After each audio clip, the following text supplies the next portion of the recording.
Respected Anju ma'am.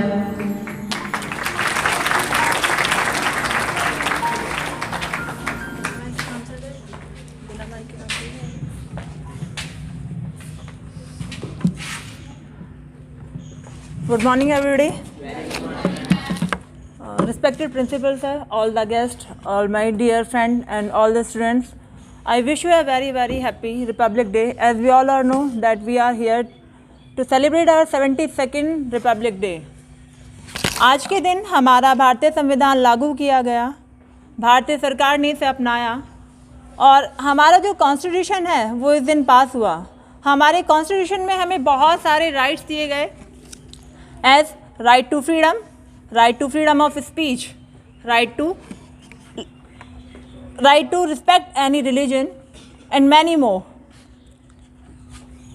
इसके अलावा भी हमें बहुत सारे राइट मिले हैं जिनका हमें अधिकार करना चाहिए, उन अधिकारों का हमें यूज़ करना चाहिए और कभी भी अपने अधिकारों को यूज़ करने से पीछे नहीं हटना चाहिए। जैसा कि सभी को पता है कि हमारा जो संविधान है वो हमें कैसा मिला है और किस प्रकार से हमें स्वतंत्रता मिली है। स्वतंत्रता पाने के लिए बहुत सारे बलिदान दिए गए, बहुत सारे वीरों ने अपनी जानें गंवाई और उसके बाद हमें ये सुनहरा अवसर मिला कि हम सब यहाँ पर इकट्ठा होकर अपना ये दिन खुशी के साथ मना सके। आज मेरा टॉपिक जरा इससे थोड़ा सा हटकर है, मैं आपको सफलता और असफलता के बारे में बताना चाहूँगी। उससे पहले मैं आपको 2 लाइनें बोलना चाहूँगी। कोई भी कोशिश कभी नाकाम यूँ होती नहीं, कोई भी कोशिश कभी नाकाम यूँ होती नहीं, मंजिलें ना भी मिले तो फासले घट जाएंगे। कोई भी कोशिश कभी नाकाम यूँ होती नहीं, मंजिलें ना भी मिले तो फासले घट जाएंगे। इसका मतलब ये है कि हम जब तक कोशिश करते रहते हैं, हमें कोशिश कभी भी करनी नहीं छोड़नी चाहिए। यदि हमें सफलता भी नहीं मिल पाती है, उसके बावजूद भी हमें अपनी कोशिश को कभी भी पीछे नहीं रखना चाहिए। हमें ये मानकर नहीं बैठना चाहिए कि इसके बाद हमारे लिए सफलता है ही नहीं। यदि हम असफल भी हो जाते हैं तो उसके बाद भी लगातार हमें प्रयास करते रहने चाहिए। अनेकों प्रयासों के बाद ही सफलता मिलती है। यदि हम हार मानकर बैठ गए कि अब मैं नहीं कर सकता हूँ, आई कांट डू, और मैं फेलियर हूँ, तो ऐसा कभी हो ही नहीं सकता है कि हम फिर आगे बढ़ जाएं। ये माना जाता है कि जो व्यक्ति अपनी असफलता को पॉजिटिव वे में लेता है उस व्यक्ति को देवता माना जाता है, और जो व्यक्ति अपनी हार को ये मानकर बैठ जाता है कि इसके आगे रास्ता ही नहीं है और मैं इससे आगे बढ़ ही नहीं पाऊंगा, तो वो व्यक्ति जीवन में कभी भी सफल नहीं हो पाता है। इसी से रिलेटेड मैं एक छोटी सी स्टोरी आपको सुनाना चाहूँगी। 1914 दिसंबर के लास्ट डे चल रहे थे। थॉमस एल्वा एडिसन, नाम सबने सुना होगा, कौन है? हाँ, जो बल्ब है उसके इन्वेंटर। तो थॉमस एल्वा एडिसन को रात को पता चला कि उनकी जो फैक्ट्री है, जो उन्होंने वर्षों से मेहनत करके जो फैक्ट्री बनाई थी, उसमें आग लग गई है। ये खबर सुनकर वो जहाँ पर उनकी फैक्ट्री थी वहाँ पर पहुँचे। अपनी आंखों के सामने हमने इतनी मेहनत से जो चीज़ बनाई है और वो एकदम से छिन जाए तो कैसा लगेगा। बिल्कुल वैसी ही हालत में एल्वा एडिसन वहाँ पर खड़े हुए थे। ये खबर सुनकर पीछे पीछे उनका बेटा भी आया और वो अपने फादर को ढूंढ रहा था कि पता नहीं मेरे फादर कहाँ होंगे, किस हालत में होंगे।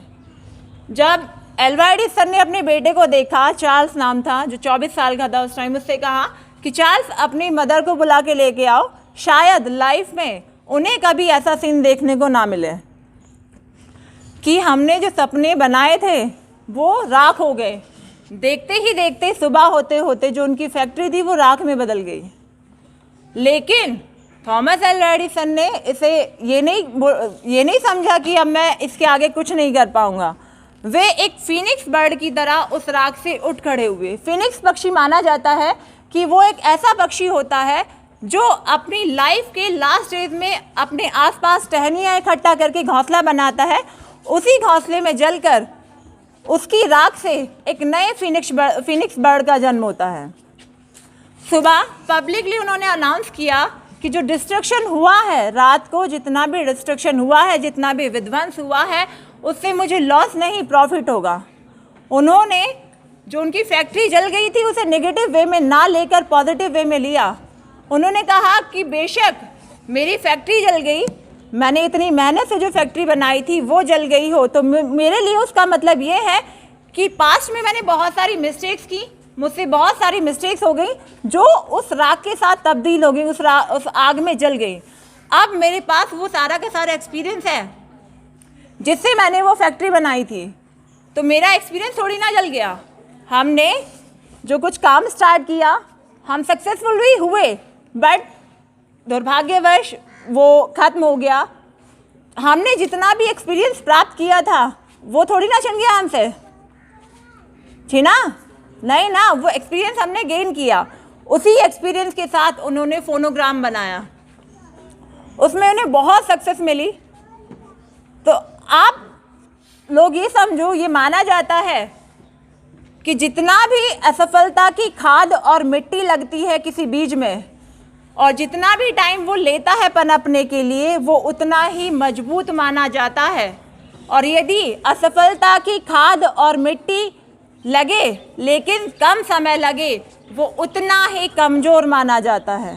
ये भी माना जाता है कि यदि हम सक्सेसफुल एक बार में हो गए तो उस सक्सेस की वैल्यू हमारे लिए उतनी नहीं हो पाती है जितनी कि हम कई बार अनसक्सेसफुल होने के बाद वो सक्सेस प्राप्त करते हैं। ये भी समझा जाता है कि जो वैल्यू है ना, उस व्यक्ति के लिए सक्सेस की बहुत अधिक होती है जो कई बार असफल हुआ हो और उसके बाद उसे वो सफलता मिली हो। तो कभी भी यदि आप फेल भी हो जाते हैं तो उसके बावजूद भी आप ये मत सोचो कि आप आगे नहीं बढ़ सकते हैं। आपका फ्यूचर है, आप उस फ्यूचर में आगे बढ़िए। पास्ट में जो हुआ कोई बात नहीं, कभी भी ये नहीं सोचना चाहिए कि मैं आगे इससे कुछ नहीं कर सकता हूँ। Thank you.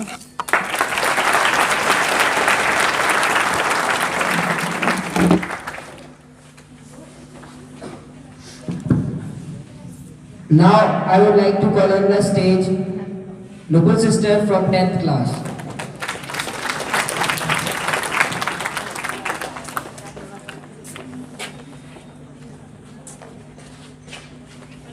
Good morning everyone. Respected principal sir, teachers and all guardians and my dear friends. Today we all are here to celebrate our 72nd Republic Day. My name is Nupur. I study in class 10th in Genetic Public School, and thank you to that person who gave me this opportunity, who gave me this golden opportunity to speak in front of you. मैं आपको एक poem सुनाना चाहती हूँ। तू खुद की खोज में निकल, तू किस लिए हताश है। तू खुद की खोज में निकल, तू किस लिए हताश है। तू चल, तेरे वजूद की समय को भी तलाश है। जो तुझसे लिपटी बेड़ियां, समझना इनको वस्त्र तू। जो तुझसे लिपटी बेड़ियां, समझना इनको वस्त्र तू। इन बेड़ियों को पिघाल के बना ले अपना शस्त्र तू। इन बेड़ियों को पिघाल के बना ले अपना शस्त्र तू। तू खुद की खोज में निकल, तू किस लिए हताश है। चरित्र जब पवित्र है तो क्यों है ये दशा तेरी। चरित्र जब पवित्र है तो क्यों है ये दशा तेरी। ये पापियों को हक नहीं कि ले परीक्षा तेरी। ये पापियों को हक नहीं कि ले परीक्षा तेरी। तू खुद की खोज में निकल, तू किस लिए हताश है। जलाकर भस्म कर उसे जो क्रूरता का जाल है। जलाकर भस्म कर उसे जो क्रूरता का जाल है। तू आरती की लो नहीं, तू क्रोध की मशाल है। तू आरती की लो नहीं, तू क्रोध की मशाल है। तू खुद की खोज में निकल, तू किस लिए हताश है। That's all.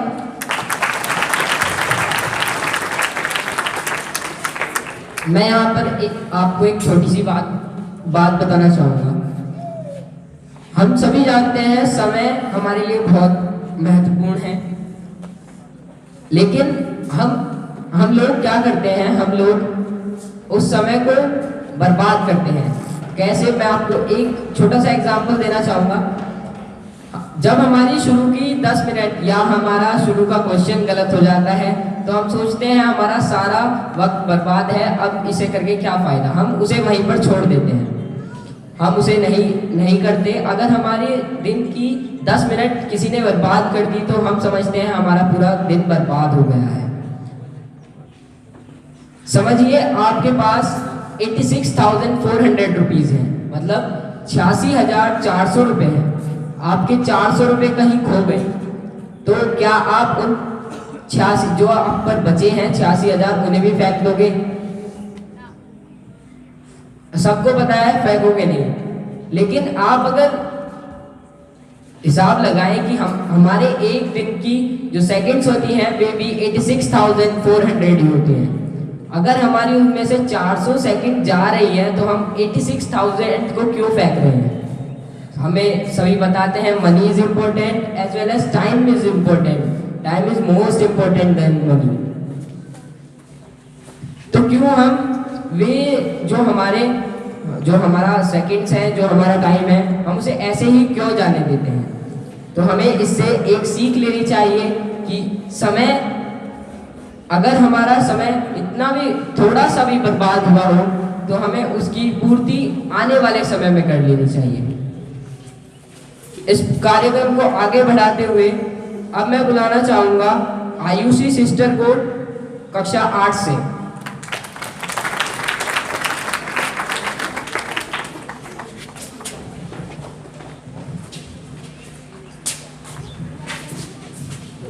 Good morning, respected principal sir, teachers and my parents, all my dear friends. My name is Ayushi. I study in 8th class in Genetic Public School. Let me tell you a poem. देश प्रेम की इच्छा। करूंगी देश की सेवा या इच्छा लेके आई हूँ, हृदय में त्याग और अनुराग सच्चा लेके आई हूँ। डरूंगी मैंने आंधी आग पानी तीर तोपों से, हमारे आत्मा मेरी यह शिक्षा लेके आई हूँ। मिटा दूंगी मैं शत्रु को, मुझे छोटा न समझो तुम, मैं साहस और बाहुबली अभिमन्यु का लेके आई हूँ। हृदय में त्याग और अनुराग सच्चा लेके आई हूँ। बच्चे हमारे देश का गौरव, झुके में देश का परचम, शहीदों का यही संदेश यहाँ पे लेके आई हूँ। करूंगी देश की सेवा यह इच्छा लेके आई हूँ, मिटू में देश की खातिर यह जज्बा लेके आई हूँ। That's all.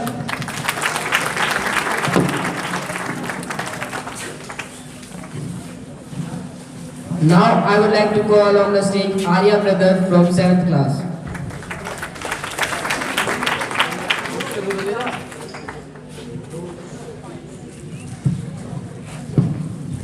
Hello, good morning everyone. First of all, I wish you very happy Republic Day. I would like to thank you that you have given me the opportunity to speak in front of you. I feel proud to present here and this is the happiest moment for me. I cannot express it in words. I have always required chances like this and today I have got it. This makes my day very beautiful. I hope you will listen to me very carefully. Let me introduce myself. My name is Arya. I study in 7th class in Genetic Public School. Let me tell you a slogan. गुजर जाएगा, मुश्किल बहुत है मगर वक्त ही तो है, गुजर जाएगा। जिंदा रहने का ये जो जज्बा है फिर असर लाएगा, जिंदा रहने का ये जो जज्बा है फिर असर लाएगा। मुश्किल बहुत है मगर वक्त ही तो है, गुजर जाएगा। माना मौत चेहरा बदल कर आई है, माना मौत चेहरा बदल कर आई है, माना रात काली है, भयावह है, गहराई है। लोग सड़कों पे, लोग दरवाजों पे, सड़कों पे रुके बैठे हैं, लोग दरवाजों पे, सड़कों पे रुके बैठे हैं। कई घबराए हैं, सहमे हैं, छिपे बैठे हैं। मगर यकीन रख ये बस लम्हा है, 2 पल में बिखर जाएगा। जिंदा रहने का ये जो जज्बा है फिर उभर आएगा। मुश्किल बहुत है मुश्किल बहुत है मगर वक्त ही तो है, गुजर जाएगा गुजर जाएगा।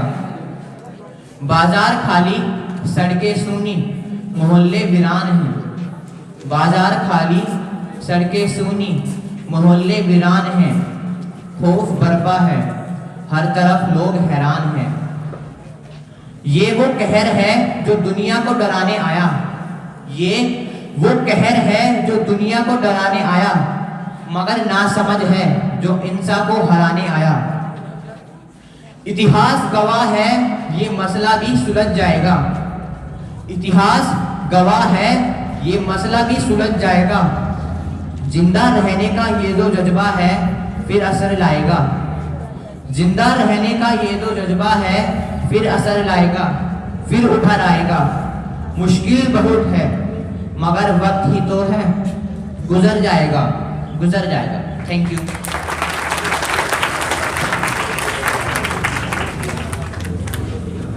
Now I would like to invite on the stage the group who has taken participate in the flag song.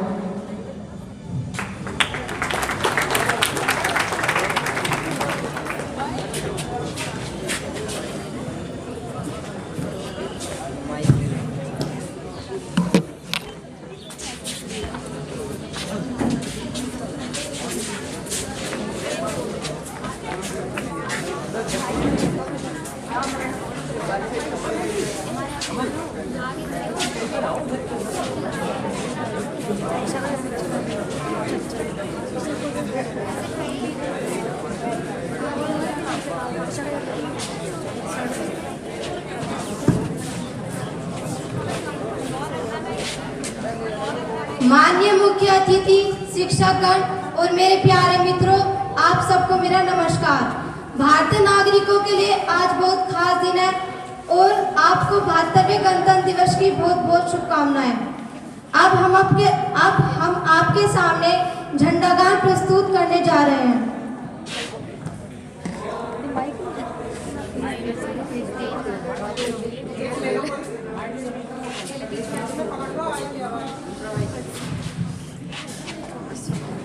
विजयी विश्व तिरंगा प्यारा झंडा ऊंचा रहे हमारा, विजयी विश्व तिरंगा प्यारा झंडा ऊंचा रहे हमारा, विजयी विश्व तिरंगा प्यारा झंडा ऊंचा रहे हमारा, विजयी विश्व तिरंगा प्यारा झंडा ऊंचा रहे हमारा। सदा शक्ति बरसाने वाला, प्रेम सुधा सरसाने वाला, वीरों को हर्षाने वाला, मातृभूमि का तन मन सारा, विजयी विश्व तिरंगा प्यारा झंडा ऊंचा रहे हमारा, विजयी विश्व तिरंगा प्यारा झंडा ऊंचा रहे हमारा। जाओ प्यारे वीरों आओ, देश धर्म पर बलि बलि जाओ, आओ प्यारे वीरों आओ, देश धर्म पर बलि बलि जाओ, आओ प्यारे वीरों आओ, देश धर्म पर बलि बलि जाओ।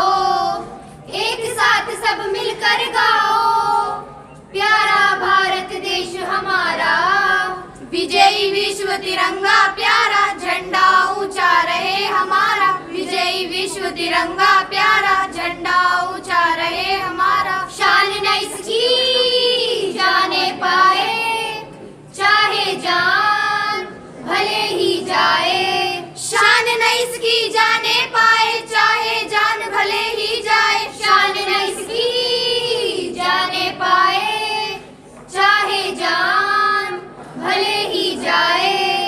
सत्य की विजय कर दिखलाए तब होगा प्रणपूर्ण हमारा, विजयी विश्व तिरंगा प्यारा झंडा ऊंचा रहे हमारा, विजयी विश्व तिरंगा प्यारा झंडा ऊंचा रहे हमारा, विजयी विश्व तिरंगा प्यारा झंडा ऊंचा रहे हमारा, विजयी विश्व तिरंगा प्यारा झंडा ऊंचा रहे हमारा। जय जय Bharat.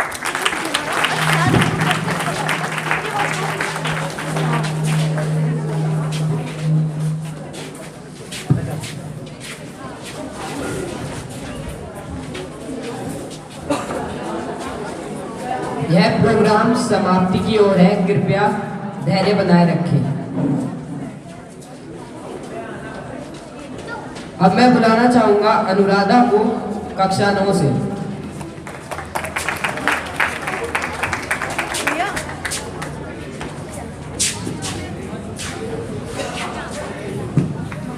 Good morning to all of you. सबसे पहले आप सभी को गणतंत्र दिवस की हार्दिक शुभकामनाएं। माननीय प्रधानाचार्य महोदय, अतिथिगण, अध्यापकगण और प्रिय छात्रों, आज हम सभी यहाँ गणतंत्र दिवस को मनाने के लिए इकट्ठा हुए हैं। आज हम साल 2021 में हमारे देश का 72वां गणतंत्र दिवस मना रहे हैं। This is Anuradha in front of you. I am a student of 9th class. अब मैं आपको एक पोएम सुनाना चाहती हूँ। एक दिन ही सही शहादतों के नाम कर लेना, एक दिन ही सही शहादतों के नाम कर लेना।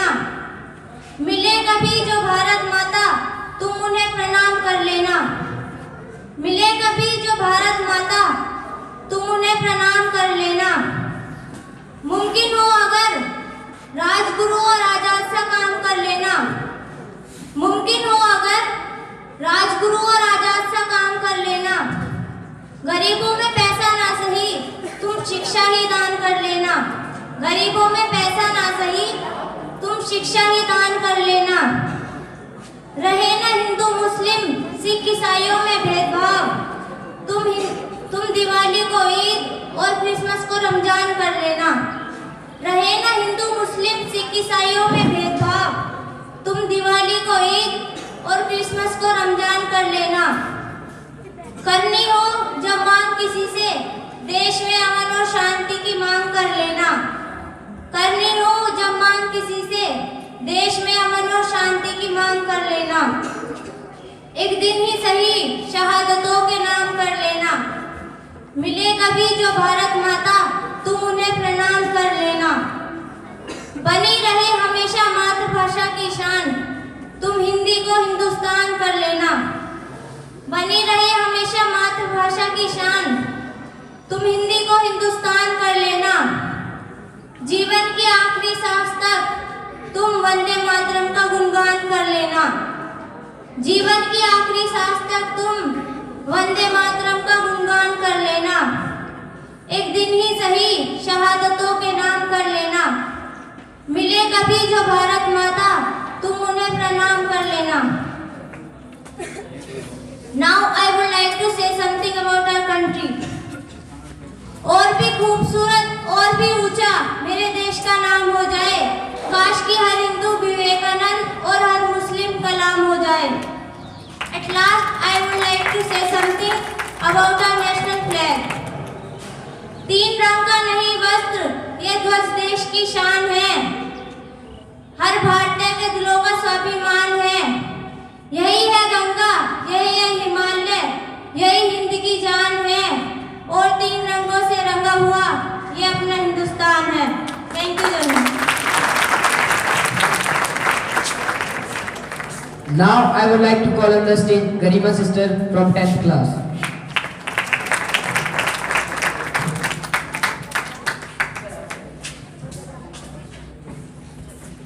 Good morning everyone. Good morning. I hope you are fine. First of all, I would like to wish you a very happy Republic Day to our respected principals, to all my teachers and our respected guardians. Now let me introduce myself. My name is Garima Son. I study in 10th standard in Genetic Public School. अब मैं आपको गौतम बुद्ध के एक शिष्य की story सुनाऊंगी और मैं आशा करती हूँ कि आपको वो स्टोरी अच्छी लगेगी। लेकिन उससे पहले मैं आपको गौतम बुद्ध का परिचय देना चाहती हूँ। गौतम बुद्ध एक बहुत ही महान विचार वाले इंसान थे। उन्होंने अपनी पूरी लाइफ में लोगों को मोटिवेट किया और उन्हें सही काम करने के लिए प्रेरणा दी। गौतम बुद्ध का बचपन का नाम सिद्धार्थ गौतम था और वे एक बहुत अच्छे परिवार में जन्मे थे, जिसकी वजह से उनका पालन पोषण भी अच्छी तरह से किया गया था। जब गौतम बुद्ध बड़े हुए तो उनके मन में ज्ञान प्राप्ति की इच्छा हुई और वे इस संसार का ज्ञान प्राप्त करने के लिए जगह जगह पर गए। तब गौतम बुद्ध ने देखा कि इस संसार में बहुत सारे ऐसे लोग हैं जो दुखी हैं, परेशान हैं और लाचार हैं। तो ऐसे लोगों का दुख दूर करने के लिए गौतम बुद्ध ने अपना जो सुख चैन था वो त्याग दिया और उन्होंने तभी से ही एक अच्छी शिक्षा प्राप्त करनी शुरू कर दी और उन्होंने लोगों को ज्ञान बांटना शुरू कर दिया। इसी तरह से सिद्धार्थ गौतम जो थे वो गौतम बुद्ध के नाम से जाने गए। अब मैं आपको उनके शिष्य की स्टोरी सुनाऊंगी। एक बार गौतम बुद्ध अपने शिष्यों के साथ लोगों को ज्ञान बांटने के लिए गए और इसी के सिलसिले में वे एक गांव में भी पहुंचे। उस गांव में जब गौतम बुद्ध लोगों से बातचीत कर रहे थे तो उन्हें अचानक से प्यास लगने लगी। जब उनसे रहा नहीं गया तो उन्होंने अपने एक शिष्य को दूसरे गांव से पानी लाने के लिए भेजा। जब उनका शिष्य पानी लेने गया तो उसने वहां देखा कि इस गांव में एक बड़ी सी नदी है जिसमें बहुत सारे लोग अपने कपड़े धो रहे हैं और अपने जो जानवर है उन्हें नहला रहे हैं, जिसकी वजह से नदी में काफी गंदगी मिल गई है। तो ये देखकर जो गौतम बुद्ध का शिष्य था वो पानी लेकर नहीं आया। जब गुरुजी ने उससे पूछा कि तुम मेरे लिए पानी क्यों नहीं लाए हो तो उसने उन्हें सारी बात बता दी। लेकिन गौतम बुद्ध को तो बहुत ज्यादा प्यास लगी थी, इसलिए उन्होंने अपने दूसरे शिष्य को पानी लेने भेजा कि तुम मुझे पानी लेकर आओ। जो गौतम बुद्ध का दूसरा शिष्य था वो पहले शिष्य से थोड़ा समझदार था। जब वो पानी लेने के लिए गया तो पहले शिष्य से थोड़ी सी देर से वापस लौटा, लेकिन वो अपने साथ साफ सुथरा पानी लेकर आया। तब गुरुजी ने उस पानी को पिया और अपनी प्यास बुझाई। लेकिन अब गौतम बुद्ध के मन में एक सवाल था। उन्होंने पूछा कि बेटा तुम ये पानी कहाँ से लेकर आए हो, क्योंकि मेरे पहले शिष्य ने तो बताया था कि नदी का पानी गंदा हो चुका है, तो तुम ये कहाँ से लेकर आए हो पानी। तो उनके शिष्य ने बताया कि गुरुजी मैं ये पानी उस गांव की नदी से ही लेकर आया हूँ जिसमें लोग अपने दिनचर्या के काम कर रहे थे। जब मैं उस गांव में पहुंचा तो मैंने देखा कि उस नदी में तो काफी लोग अपने दिनचर्या के काम कर रहे हैं, जिसकी वजह से नदी में काफी गंदगी मिल गई है। तो मुझे वो पानी ले जाना सही नहीं लगा, इसलिए मैं थोड़ी देर नदी के पास ही बैठ गया और तब मैंने देखा कि सभी लोग अपने अपने घर जा चुके हैं, अपना काम करके अपने अपने घर चले गए, लेकिन पानी तो अभी भी गंदा था। इसलिए मैंने सोचा कि चलो थोड़ी देर और इंतजार कर लूं। थोड़ी देर में मैंने देखा कि जो पानी के अंदर गंदगी थी जितनी भी वो नीचे चली गई है, जिसकी वजह से ऊपर का पानी साफ हो गया है। तो मैं वही पानी आपके लिए लेकर आ गया। जो गौतम बुद्ध थे वो अपने शिष्य की इस बात को सुनकर बहुत ज्यादा खुश हो गए और उन्होंने अपने दूसरे शिष्यों को शिक्षा दी कि हमारा जीवन भी पानी की तरह होता है, हमारा जीवन भी पानी की तरह ही होता है। अगर हम इसमें अच्छे काम करेंगे तो इसका परिणाम भी हमें अच्छा ही मिलता है, लेकिन अगर हम उसमें बुरे काम करेंगे तो उसका परिणाम भी हमें बुरा ही मिलता है। ऐसे सेम सिचुएशन हमारे साथ भी होती है। अगर हम कोई काम कर रहे हैं तो ऐसा नहीं हो सकता कि उसमें प्रॉब्लम्स ना आए, उसमें प्रॉब्लम्स जरूर आएंगी, लेकिन जो इंसान उन प्रॉब्लम्स का सामना करेगा उसे उसकी मंजिल जरूर मिलेगी, लेकिन जो नहीं करेगा उसे उसकी मंजिल नहीं मिलेगी। और अब लास्ट में मैं आपको कुछ थॉट्स बताना चाहती हूँ। If you want to get success in your life, firstly, don't think about your past. And don't worry about your future. If you want to do something, focus on your present and start doing hard work. Don't compare yourself anyone. कभी भी अपनी तुलना दूसरों से मत करो,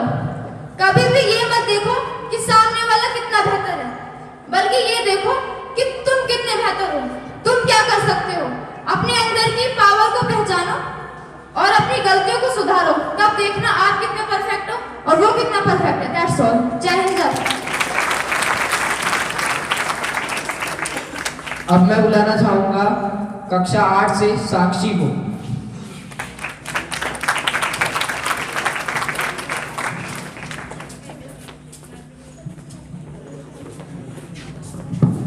Good morning, everyone. Good morning. I hope you all are fine. First of all, I wish you a very happy Republic Day to all of you. Let me introduce myself. My name is Sakshi Som.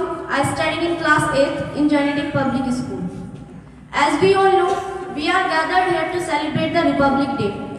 So, on this special occasion, I would like to give a speech on Republic Day. After independence, a special Constituent Assembly was appointed for making the Constitution of India. Dr. Bhimrao Ambedkar led the Constitution Drafting Committee. While creating India's Constitution, other countries' constitutions have also been referred to. So, as to create the best Constitution, after 166 days, the Constitution of India was finally made. The Constitution of India is the longest constitution in the world. It was created in such a manner that all the citizens of India could enjoy equal rights pertaining to their caste, religions, culture and creed.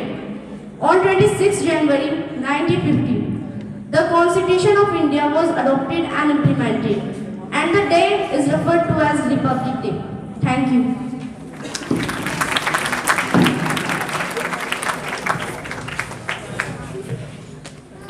Now I would like to call on the stage Anu sister from class 7.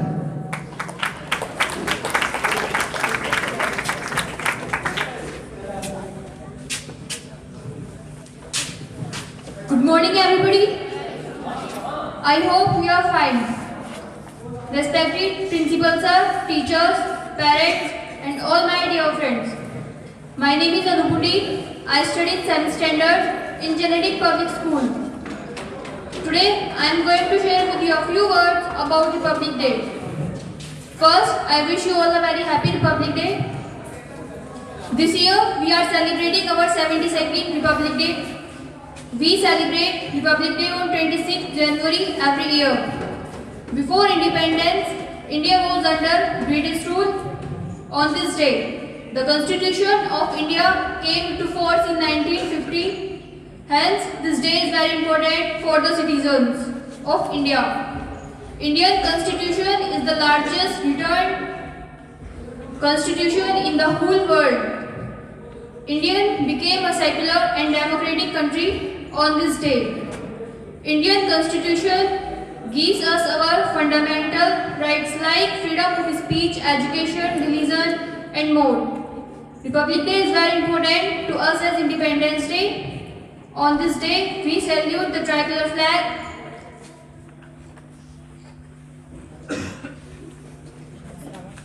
and people, citizens and army who keep safe the flag. Let's state that we should not let the efforts of our brave freedom fighters go in vain. We should strive make our country the best country in the world. Thank you. Jai Hind, Jai Bharat.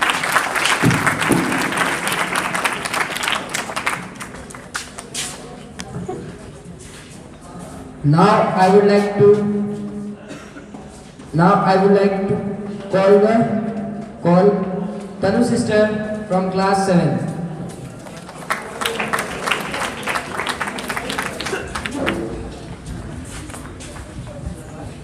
Good morning, everyone. First of all, I wish you a very, very happy Republic Day. Let me introduce myself. My name is Tanu. I study in 7th class in Genetic Public School. Let me recite a poem. आज तिरंगा फहराता है अपनी पूरी शान से, हमें मिली आज़ादी वीर शहीदों के बलिदान से। आज़ादी के लिए हमारी लंबी चली लड़ाई थी, लाखों लोगों ने प्राणों से कीमत बड़ी चुकाई थी। व्यापारी बनकर आए और छल से हम पर राज किया, हमको आपस में लड़वाने की नीति अपनाई थी। हमने अपना गौरव पाया अपने स्वाभिमान से, हमें मिली आज़ादी वीर शहीदों के बलिदान से। जय हिंद, जय Bharat.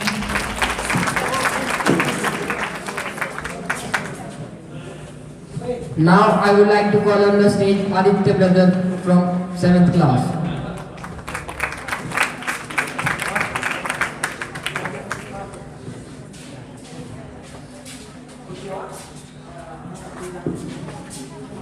Good morning everyone. How are you? I am also fine. First of all, wish you a very happy Republic Day. My name is Aditya. I study in 7th class in Genetic Public School. Now I will tell you a real story of Muniba Mazari. Make it happen. कोई बात नहीं अगर आप डरते हो, कोई बात नहीं अगर आप रोते हो, सब कुछ ठीक है, पर हार मान लेना एक ऑप्शन नहीं होना चाहिए।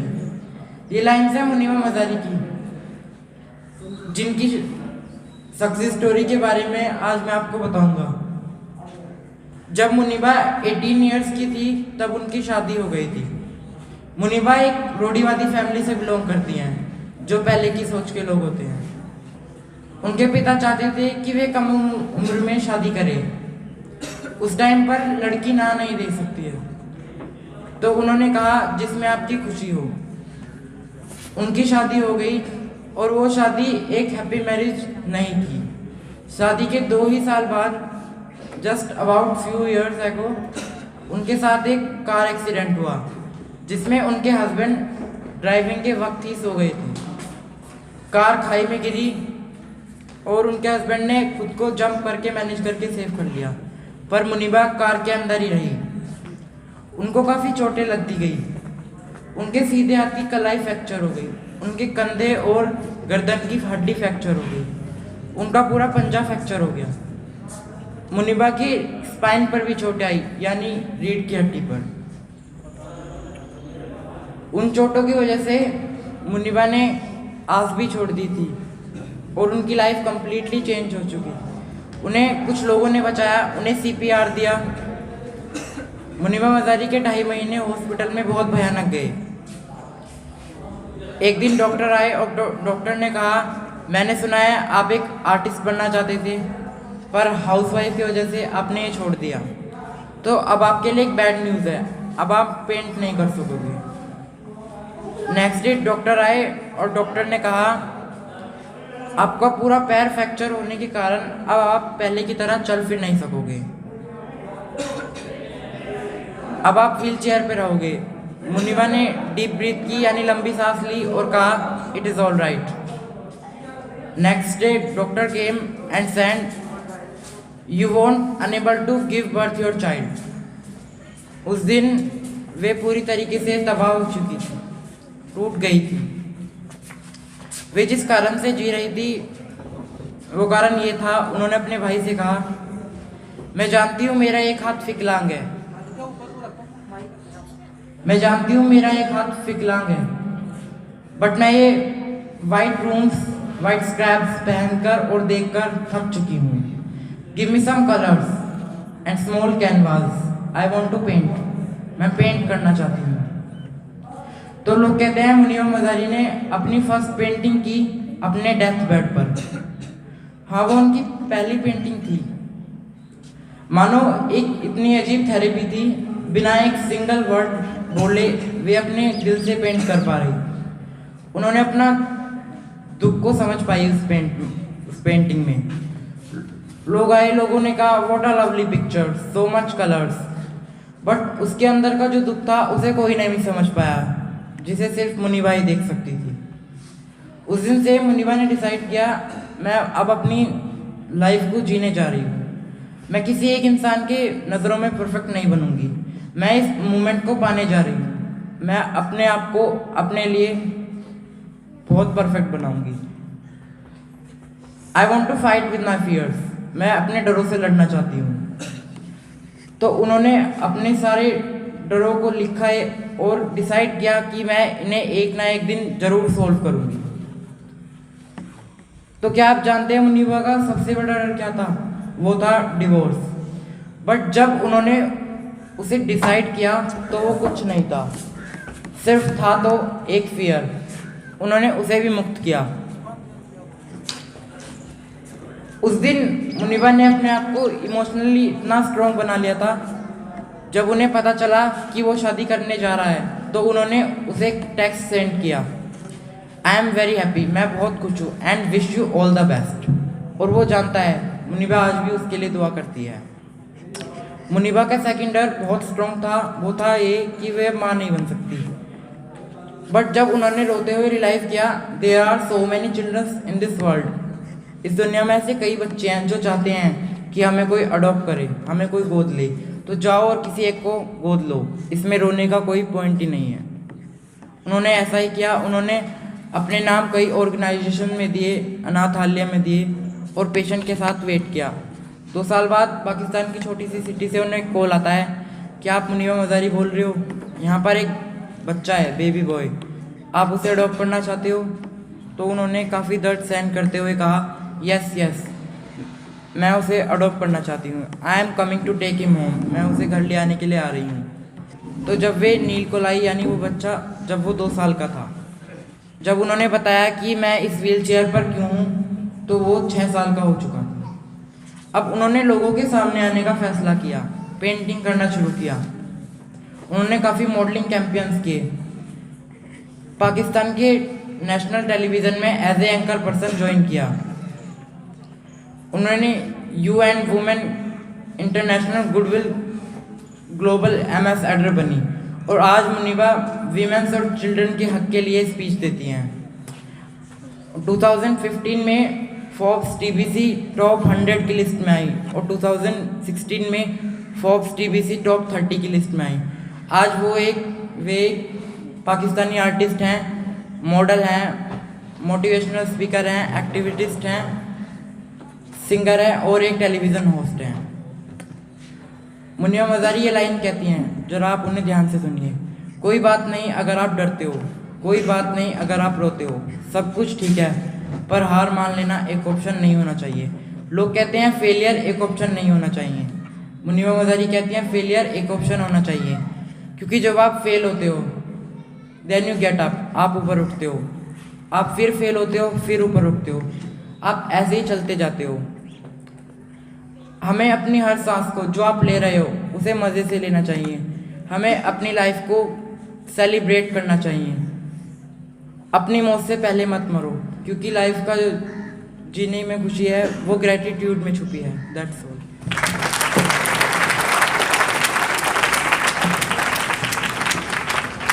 At last, I want to invite Priyanshi, Khushi and Palak for the group song Arambh Hai Prachand Hai.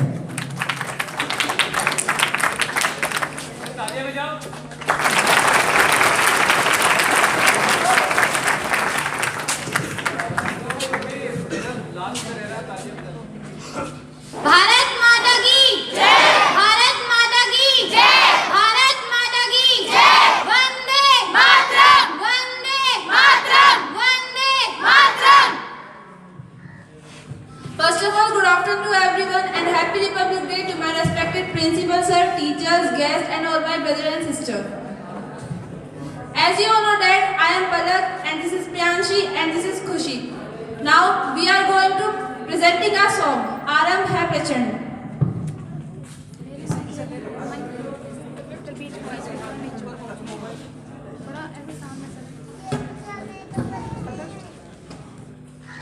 आरंभ है प्रचंड बोल मस्तकों के झुंड, आज जंग की घड़ी की तुम गुहार दो। आन बान शानिया की जान का हो दान, आज एक धनुष के बाण पे उतार दो। आरंभ है प्रचंड बोल मस्तकों के झुंड, आज जंग की घड़ी की तुम गुहार दो। आन बान शानिया की जान का हो दान, आज एक धनुष के बाण पे उतार दो। आरंभ है प्रचंड, मन करे सो प्राण ले, जो मन करे सो प्राण ले, वही तो एक सर्वशक्तिमान है।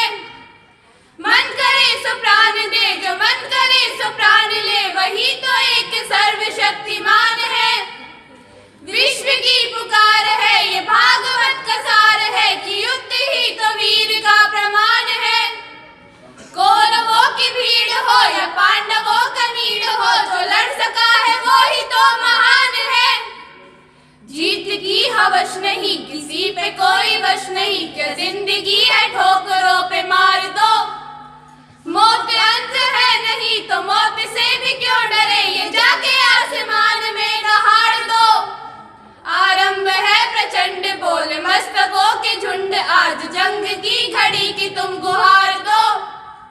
आन बान शानिया की जान का हुदानी, आज एक धनुष के बाण पे उतार दो।